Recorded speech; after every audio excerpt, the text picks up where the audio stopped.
वीएनबी business की थोड़ी सी हम बात करना चाहेंगे, पर्टिकुलरली जिस तरह से हमने देखा है, कैसे आप इसे देख रहे हैं सर? पहले यहाँ से शुरुआत करें और साथ ही साथ मार्जिन आउटलुक के बारे में बताइए सर, क्योंकि वीएनबी जिस तरीके से थोड़ा सा असर है यहाँ पर बिजनेस के हिसाब से, और मार्जिन की अगर हम बात करें दोनों के लिए सर। ऐसा है कि हम पहले भी कह चुके हैं पिछले वर्ष से, जब भी रोड शोज हुए थे आईपीओ से पहले, कि हम हमारा फ्यूचर में फोकस जो है, हमें एक बहुत बड़ी मार्केट दिखती है नॉन पर बिजनेस की, उस तरफ हम अपना फोकस करेंगे। ऐसा नहीं कि एलआईसी नॉन पर बिजनेस नहीं करती थी। आज से 30 साल पहले मेजोरिटी हमारा बिजनेस नॉन पार हुआ करता था, फिर मार्केट की डिमांड के अनुसार वो चेंज हुआ, और पार बिजनेस आज की डेट में हमारा बहुत स्ट्रॉन्ग पहलू है और उसको हम कमजोर नहीं करेंगे। उसके ऊपर एक निश्चित ग्रोथ हमारी रहेगी, बढ़ोतरी आती रहेगी।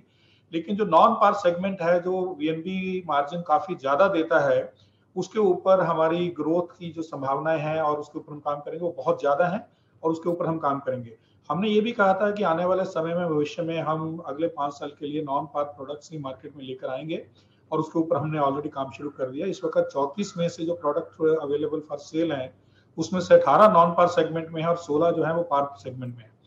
तो ये जो हमारा जो कॉन्टिन्यूस प्रयास रहेगा कि जो मार्जिन हैं उनको भी हम फ्यूचर में इंप्रूव करें, और हमने ये भी पहले भी कहा था कि हम एक निश्चित हॉराइजन 4 से 5 साल का लेकर चल रहे हैं, जब मार्केट की एवरेजेस तक अपने मार्जिन को लेकर जाएंगे। अब सर हम थोड़ा सा समझना चाह रहे हैं मार्केट शेयर के हिसाब से, क्योंकि यहाँ पर थोड़ा सा कमी होती हुई देखने मिली है और ये बहुत महत्वपूर्ण कंपोनेंट है जिसे हमें ध्यान में रखना पड़ेगा। तो मार्केट शेयर में जो थोड़ा सा असर आता हुआ है, इसके बारे में थोड़ा सा समझाइए, कैसे हम और ज़्यादा इसको बढ़ाने की कोशिश करेंगे, इसके बारे में बातचीत करते हैं सर। मार्केट शेयर जो है उसको हमें ओवरऑल बिजनेस से भी लेके चलना चाहिए।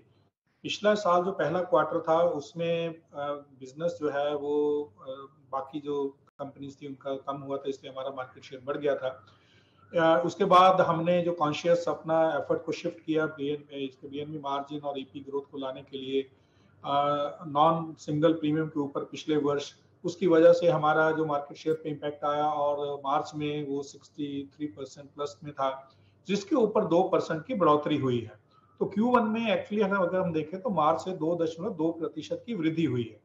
तो ये मार्केट का जो जो शेयर है वो इस बात पे निर्भर करता है कि टोटल पाई कितनी है और आप उसमें से कितना ले रहे हैं। ये भी हो सकता है कि पाई छोटी हो और आपने उसमें से ज्यादा ले ली, और पाई बड़ी हो और ग्रोथ देने के बाद भी आपका कम हो, बट हमने निश्चित रूप से 2% से ज्यादा का मार्केट शेयर पहली तिमाही में मार्च के निस्बत रीगेन किया है। ठीक है सर, तो ये मुद्दा तो ज़रूर है जिसे हमें ध्यान में रखना चाहिए। अच्छा, तीसरा मेरा सवाल जो है वो ये रहेगा कि जो वीएनबी ग्रोथ है उसका सिनेरियो कैसा है यहाँ से आगे, उसके बारे में थोड़ा समझना पड़ेगा, क्योंकि फिनेंशियल ईयर 23 में अगर हम देखें, ऑब्वियसली डिमांड सिनेरियो जो है वो काफ़ी इंटरेस्टिंग रहने वाला है यहाँ से आगे। सो वीएनबी ग्रोथ अगर आप बता सके यहाँ से आगे सिनेरियो कैसा लग रहा है आपको? देखिए, ये बहुत सारी चीजें हैं। पहली चीज तो ये है कि दो चीजें जो जिसने पिछले 2 साल लाइफ इंश्योरेंस बिजनेस को प्रभावित किया, उसमें से कोविड-19 था, जिसकी वजह से बहुत इम्पैक्ट रहा। दूसरा जो था वो अनफॉर्चुनेट, जिसको हम अपफ्रंट नहीं समझ सकते थे, वो था रशियन यूक्रेन वॉर, जिसकी वजह से बहुत सारे डिस्रप्शंस हुए मार्केट के अंदर, इन्फ्लेशन रेट बढ़ा। लेकिन आज की डेट में अगर हम देखें तो मार्केट्स ने या पब्लिक ने उस चीज को अपने अंदर इम्बाइब कर लिया है। आरबीआई की इंटरवेंशंस की वजह से जो इन्फ्लेशन रेट है वो कंट्रोल में आना शुरू हो गया है, और हमारी उम्मीद है कि भविष्य में भी कंट्रोल में रहेगा। और एक अन्य फैक्टर जो है वो मानसून है, जो मानसून के इस साल डिस्ट्रीब्यूशन में थोड़ा प्रॉब्लम हो सकता है, लेकिन ओवरऑल मानसून की प्रगति बहुत अच्छी रही है, जिसकी वजह से रूरल इकोनॉमी के अंदर ग्रोथ, जो प्रॉस्पेरिटी आने की संभावना है, विच अल्टीमेटली जो है वो सिटीज में भी ट्रांसलेट होती है। तो ओवरऑल इकोनॉमिक कंडीशंस बहुत अच्छी होने की वजह से, और India in a very strong position, हम ये मानते हैं कि ये ग्रोथ मोमेंटम जो लाइफ इंश्योरेंस सेक्टर में है ये भी बना रहेगा फ्यूचर में। ठीक है सर, एक आखिरी चीज़ थोड़ी सी समझना चाहेंगे, क्योंकि आईआरडीए की तरफ से बहुत सारे चेंजेस जो हैं वो हो चुके हैं या आने वाले हैं, और एक्सपेक्टेशंस तो ऐसे हैं कि और भी ज़्यादा चेंजेस थोड़े से आते हुए दिखे। तो कैसे देख रहे हैं सर आप हेल्थ इंश्योरेंस बिजनेस को ऐसे माहौल में, क्योंकि जिस तरह की अभी फ़िलहाल सिचुएशन है, बहुत सारा जो हमारा रोज़मर्रा का काम है उसमें भी बहुत सारे चेंजेस आएंगे सर?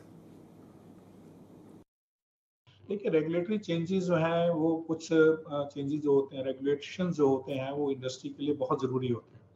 रेगुलेटर बहुत सारे ऐसे चीजें लाने की कोशिश करा जिसमें कि ईज ऑफ बिजनेस बना रहे, लेकिन कुछ कंसर्न इंडस्ट्री के हो सकते हैं जो लाइफ इंश्योरेंस काउंसिल के माध्यम से रेगुलेटर के साथ उठाए जा रहे हैं सारी इंडस्ट्री के द्वारा, और एक कंसल्टेशन प्रोसेस वो चल रहा है, और उसके बाद सारे स्टेक होल्डर्स के व्यूज को लेने के बाद हम ये मानते हैं कि रेगुलेटर जो भी नए बदलाव लेकर आएगा उसके ऊपर वो काम होगा। दूसरी बात, आपने हेल्थ इंश्योरेंस की बात की। हेल्थ इंश्योरेंस में देखिए दो तरह के प्रोडक्ट होते हैं। एक तो जो जिनको इंडेमनिटी प्रोडक्ट हम बोलते हैं, और दूसरे प्रोडक्ट होते हैं जो फिक्स बेनिफिट होते हैं। आज की डेट में इंडेमनिटी प्रोडक्ट जो है जनरल इंश्योरेंस कंपनीज ही बेच पाती हैं मेडिक्लेम पॉलिसीज के माध्यम से, और जो फिक्स्ड बेनिफिट प्रोडक्ट्स हैं वो लाइफ इंश्योरेंस कंपनीज बेच सकती हैं। हम पहले ही इस स्पेस के अंदर हैं। हमारी न्यू जीवन आरोग्य रक्षक पॉलिसी है, कैंसर कवर है, ये पॉलिसी तो हमारी ऑलरेडी 2 प्रोडक्ट मार्केट के अंदर हैं।